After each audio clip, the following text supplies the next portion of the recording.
In this video, we're going to talk about Byzantine fault tolerance, or how do you design and build a distributed system that can survive the worst possible failures in your system.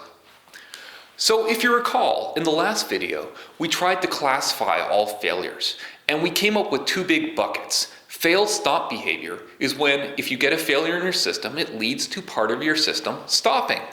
And when that node fails, you can either restart the node or fail over to one of the redundant nodes you happen to have running in your system. And then we said, oh, and there's all the other types of failures, which are Byzantine failures, a vast landscape of possible things that could go wrong that don't lead to fail-stop behavior. So not fail-stop, that's a useful mental definition of Byzantine behavior, but it's not so useful for mathematical proofs. So when we're more formally defining Byzantine behavior, what we really like to say is that some node in your system which is exhibiting Byzantine failure is a traitor node, and that traitor sends conflicting messages. It sends one answer to one of its peers and another different answer to a different peer. And this leads to an incorrect result of your calculation that your distributed system is trying to perform. So this may be caused by something as simple as a flaky node in your system.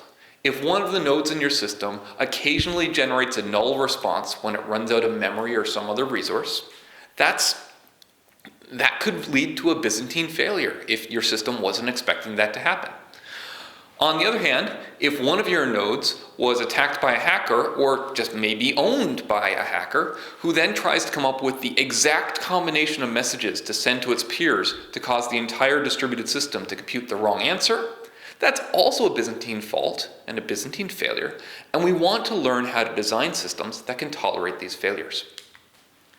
So, why would you study Byzantine failure? This sounds like it's really hard to design a computer that can survive even a malicious actor taking over part of your computer. Well, you might need to do it for the application which you're building. Bitcoin is an example of that. We don't trust everyone who uses Bitcoin, and so everyone who's using Bitcoin, we don't want to trust them, and so if one of those nodes is a malicious actor, we don't want them to be able to take down the entire Bitcoin network. That would be bad news. You also don't want them to be able to collect all the money for themselves. That'd be good news for the hacker, not so good news for everyone else.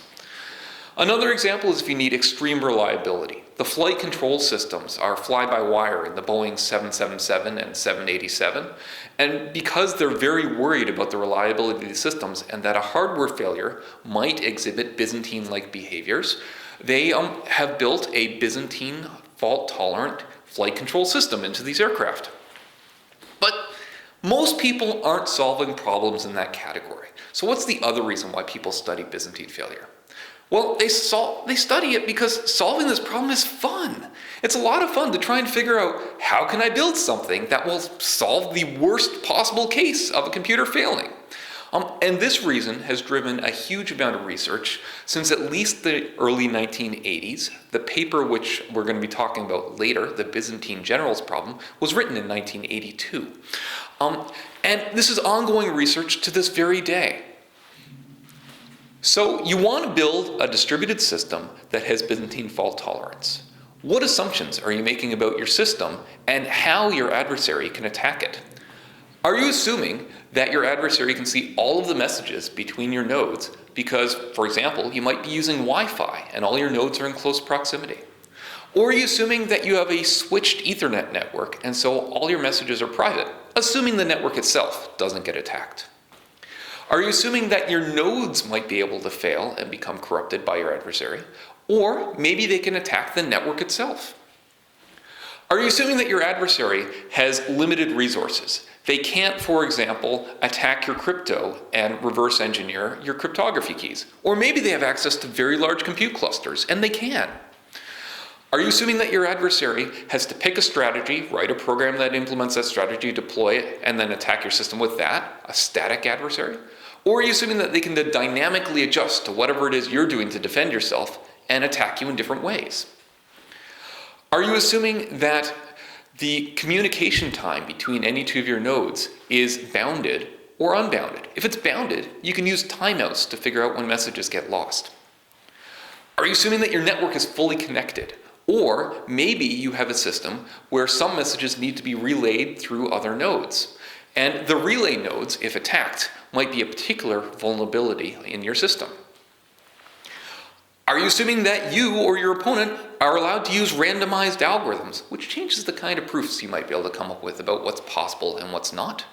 And also, are you assuming that your adversary is using a binary computer like you are, or maybe they've got access to some newfangled quantum computer technology, which will also throw some of your cryptography assumptions out of the window? These are all a bunch of assumptions. Let's move on and zero in on a specific set of assumptions and a specific problem so we can start to really understand how you design a Byzantine fault-tolerant system. Let's talk about the two generals problem, which is a fairly simple problem to let us learn how to reason about a Byzantine opponent. The two generals problem is an example of a consensus problem. And a consensus problem is where two nodes in our distributed system simply have to agree. And so in this problem, we've got two armies, Army A and Army B, and they're each led by a general, and they need to agree on one fact, which is, are we going to attack Army C in the morning, or are we going to sit on our hands and retreat?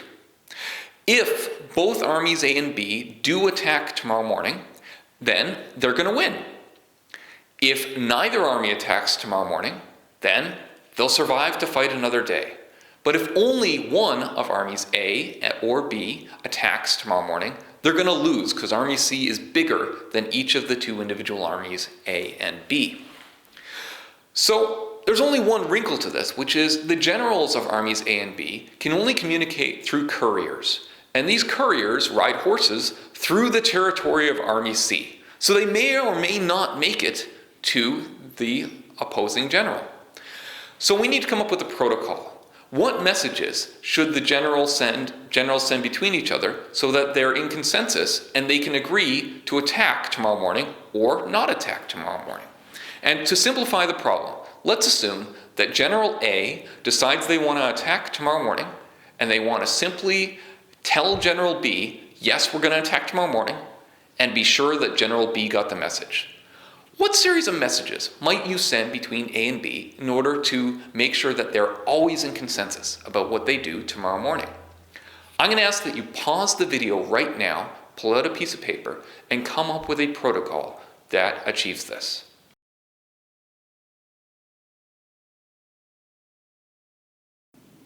Welcome back. So when I looked at this problem, I thought it seemed sort of like TCP/IP, which starts with a three-way exchange, SYN, SYN-ACK, and then ACK. And I said, can't we just use the same solution for the two generals problem?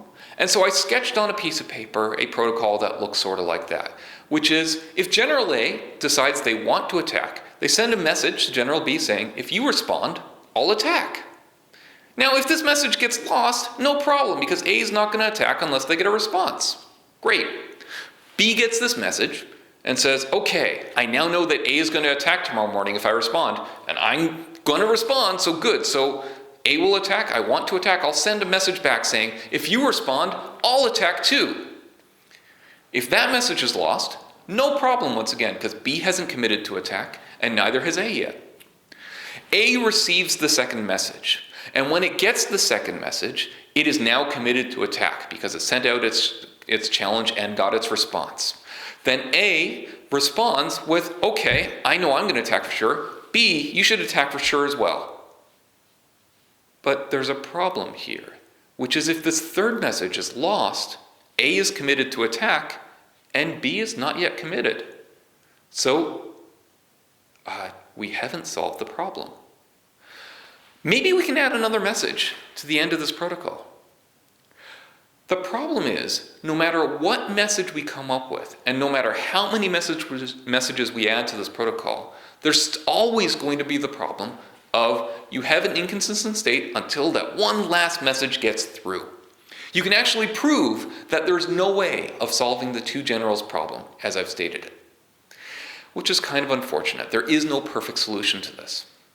So this is a situation where our network is our Byzantine opponent. It is, you could see this as our network is the node that's been corrupted by a traitor. And so how do you work around the two generals problem in practice? In practice, you assume that your enemy isn't perfectly Byzantine. Maybe it's statistically going to lose messages as opposed to always going to do the worst possible thing to you. And if you make that assumption, you can come up with a protocol like, okay, if General A wants to attack, they send 100 couriers to General B, all saying, we're going to attack tomorrow. And if any of them get through the B, B attacks. As long as one of our 100 couriers gets through, problem solved. Works well enough in most situations. So that's the two generals problem, which demonstrates that if your Byzantine failure results in the failure of your entire communication network, there's no way that you can get consensus between your nodes in your distributed system. But what if we flip that around? What if the individual nodes in your system are what can get corrupted, and we assume that the network works? Well, in that case, we have what's called the Byzantine Generals Problem. Now, the Byzantine Generals Problem is a paper, a seminal paper in computer science in distributed systems that was published in 1982 by Leslie Lamport, Robert Shostak, and Marshall Pease. And it answers a whole bunch of questions and a whole bunch of scenarios and sets of assumptions. And in particular, it answers questions of how many Byzantine node failures can a distributed system survive and still generate the correct answer. And also it tells you one way of building such a system. It doesn't answer the question of whether it's worth doing. As I mentioned before, it's kind of hard to build a Byzantine fault-tolerant system, and it's up to you to decide whether your application requires the work. What is the Byzantine Generals Problem? Well, once again, it's a story about some generals who are trying to attack an enemy. In this case, you have a number of Byzantine generals that are leading armies trying to attack a fortress. And I've got Byzantine generals here because of the wonders of internet clip art, but pretend they're Byzantine and not Byzantine, please. So here I'm showing we have 5 Byzantine generals trying to attack a fortress. And they need to decide, what are we going to do tomorrow morning? Are we going to attack, or are they going to retreat?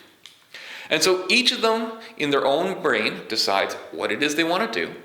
And then they talk to all the other generals and say, here's what my vote is. Here's what I think we should do tomorrow morning. And so in this case, the votes that the generals come up with are attack, retreat, retreat, attack, attack. So 3 attacks, 2 retreats. If the majority wins, they're going to attack tomorrow morning. And all of them know what all of the other generals' votes are, so they can just look at the majority value and all do exactly the same thing together. Doing the same thing together, that is consensus. And that is the goal of this problem, is to make sure that all of the generals are in consensus. What if one of our generals is a traitor? That traitor's mission now is to mess with the consensus and make it so that the other generals don't agree on what they're going to do tomorrow morning. We don't care about what the traitor is thinking internally because they're a traitor. They can think whatever they want. They're thinking evil thoughts. But we do care about what the other generals think the traitor said and that they all agree on what the traitor said. In this case I've shown they currently all think the traitor said attack. Or it would be just as valid if they all thought that the traitor said retreat, because they'd still be in consensus and they would all do the same thing. It would be bad news if half of the loyal generals thought that the traitor said attack and half of them thought he said retreat, because then they'd do different things. And the traitor would be happy because they'd be successful in their mission to corrupt the consensus of the other generals. When we study the Byzantine Generals Problem, what I've just described is a superset of the problem, which is the problem of getting all of the generals to agree on what to do tomorrow morning. The Byzantine Generals Problem, in particular, is the problem of communicating one decision from one general to all the other generals. So the Byzantine Generals Problem is solving for one element of this vector, which I've shown next to each of the generals. So Byzantine Generals Problem subscript 1 would be all of the loyal generals in the system have to agree on what the first general wants to have happen, either attack or retreat, and they have to be consensus on that fact. We don't care about what the traitorous generals think, but as long as all the loyal generals agree, we've solved the problem. So that's the Byzantine Generals Problem. We're simply trying to get the loyal generals to agree, come to consensus on a single fact. So you might ask yourself, how many traitors can we possibly deal with and have them lie to all their peers and still have the remaining loyal generals come to agreement? Can we tolerate a single traitor of our 5 generals? How about 2 and have the remaining 3 generals agree? How about 3 traitors? Can 3 traitors mess up the decision of the remaining 2 generals? And if you have 4 traitors, well, the 1 general that's left will obviously agree with themselves. There's no consensus to be achieved. So let's figure that out. Let's start off by dismissing the trivial cases. If you only have 1 general, there is no consensus problem. They agree with themselves, or they're a traitor, and we don't care. Same with 2 generals. If they agree with each other, great. If one of them is a traitor, there's no consensus to be had.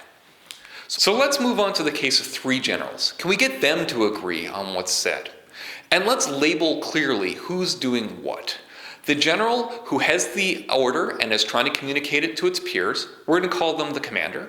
And then the 2 remaining generals who are listening to that order and trying to agree upon what was said, we're going to call those the lieutenants.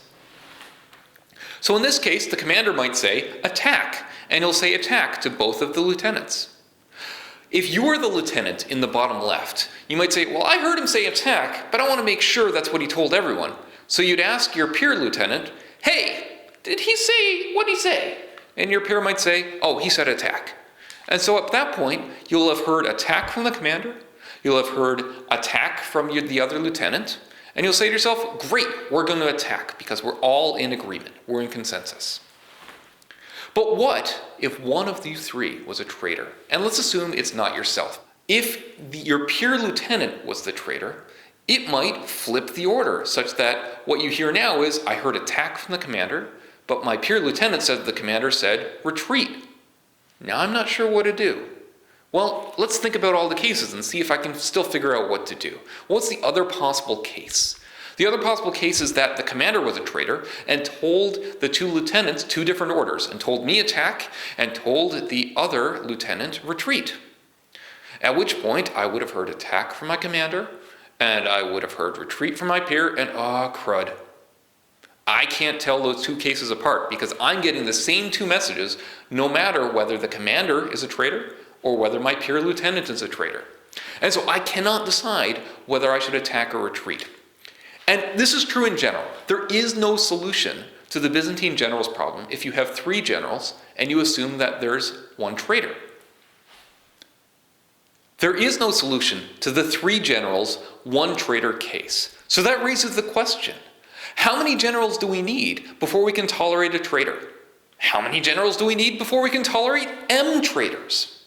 Well, in the paper, there's a lemma, and that lemma says that there's no solution for 3M plus 1 generals with greater than M traitors. Or phrased differently, if 1/3 of your generals are traitors, or more than 1/3 of your generals are traitors, you're out of luck. There's no solution to this problem. Now, don't take my word for it. Let's go through the proof that proves that this is actually true. And the way the proof works is like this. Step 1. You assume that you have some solution to the Byzantine Generals Problem where 1/3 or more of your generals are traitors. For some number of generals, let's pick some arbitrary values, like you have 12 generals and 4 traitors and you think you've solved the problem. Okay, well on the next slide I'm going to show you how you can use that solution to solve the 1 traitor, 3 generals case. And if you can do that, well, we've just demonstrated that it's impossible to solve the 1 traitor, 3 generals case, so your assumed solution must be wrong. There is no such solution for if you have 1/3 or more of your generals are traitors. Okay, so that's the proof, but I told you I was going to explain how we use any particular assumed solution in order to solve the 1 traitor, 3 generals case. And it goes like this. Well, we have 3 generals. And each of these generals pretends to be 4 generals by running a simulation. Maybe they're running a simulated general on a little virtual machine on their computer. Each of those simulated generals runs the assumed solution amongst themselves. So now we have 12 simulated generals all talking to each other, all trying to come consensus on what the order is given by the simulated commander. The simulations that belong to the loyal generals will execute correctly, and they'll come to consensus. The simulations that belong to the traitorous general, they'll do the worst thing possible, they'll be traitors themselves, but since we assumed we solved the problem, they'll get ignored. And as a result, all of our loyal simulated generals will agree with each other. And then the loyal generals can just read the results of their simulations and follow that order. Great! So that means that no matter how many generals we have, if we solve the Byzantine Generals Problem, we can use that for 1/3 or more of our generals being traitors. We can use that solution to solve the 3 generals, 1 traitor case, which we know can't be solved. And hence, our lemma is actually true. There is no solution for 3m plus 1 generals if greater than m of your generals are traitors. So far, we've learned what the Byzantine Generals Problem is, and we've also learned that we can't possibly solve it if 1/3 or more of our generals are traitors. So let's assume that we don't have that many traitors. Less than 1/3 of our generals are traitors. And we're still assuming that we're trying to solve this with oral messages and crypto. Can we solve this problem? Can we come up with an algorithm that works? Well, we're going to do that here. We're going to call this algorithm the oral messages algorithm, or OM. And its parameter m says how many traitors we're going to tolerate. Less than or equal to m traitors. Great. So we're going to solve this inductively. So let's come up with a solution for how do we do this if we have 0 traitors. The base case of 0 traitors works like this. The commander sends out their order, and then the lieutenants, they follow the order. Great. That's fairly simple base case. What happens if m is greater than 0, if there's 1 or more traitors? Well, the algorithm works like this. The commander sends the order to all the lieutenants. Each of the lieutenants records the order they received. Then they use the same algorithm, the oral messages algorithm, for m minus 1 to tell all of the other lieutenants what they heard from their commander. Once that message is been communicated between all of them, each of the lieutenants has a vector, which is a vector of what they think every lieutenant heard from the commander. They then take the majority value of that vector as the order which they follow. So in the case shown here, all the lieutenants heard attack. All of them told their peers, I heard attack. And so the majority of attack, attack, and attack is attack. And they all have consensus and they do the right thing. So that's the solution. How does it work out if they're traitors? Let's walk our way through this. If we have 1 traitor, and the traitor happens to be the commander will send conflicting orders to its lieutenants. So the lieutenants will hear, for example, attack, attack, retreat. The lieutenants will then tell each other what they heard, and each lieutenant will learn that the first lieutenant heard attack, the second lieutenant heard attack, and the third lieutenant heard retreat. The majority of attack, attack, retreat is attack, and they all come to consensus and come to the same conclusion that they should attack, in spite of the fact that their commander was trying to confuse them. What if one of the lieutenants is a traitor? Well, in that case, the commander will send the order attack to all 3 lieutenants, and the third lieutenant, we don't care what they heard, we don't care what they think, it just doesn't matter. But they're going to try and tell things to their peers to confuse them. So maybe they'll say attack, maybe they'll say retreat. We don't care, because in spite of what they say, the majority of the values in each of the other lieutenants' vectors will be attack, which is the correct order, and the conclusion the loyal lieutenants will come to is attack. The algorithm works for m equals 1. M equals greater than 1, it's a little bit complicated because of all the recursive instantiations. It's hard to write down on a slide cleanly, but I encourage you to pull out a piece of paper and try and diagram this out of how do you deal with 2 traitors. And as a note, to deal with 2 traitors, you need at least 7 generals. So let's talk about how efficient that algorithm is, because I just showed it to you with recursive instantiations, and I didn't unfold it all if m equals greater than 1, and there's a reason for that. And it's because it's slow. You see, if m equals 0, it sends n messages, one message from the commander to every lieutenant. If m equals 1, we need to send n squared messages to get this algorithm to work.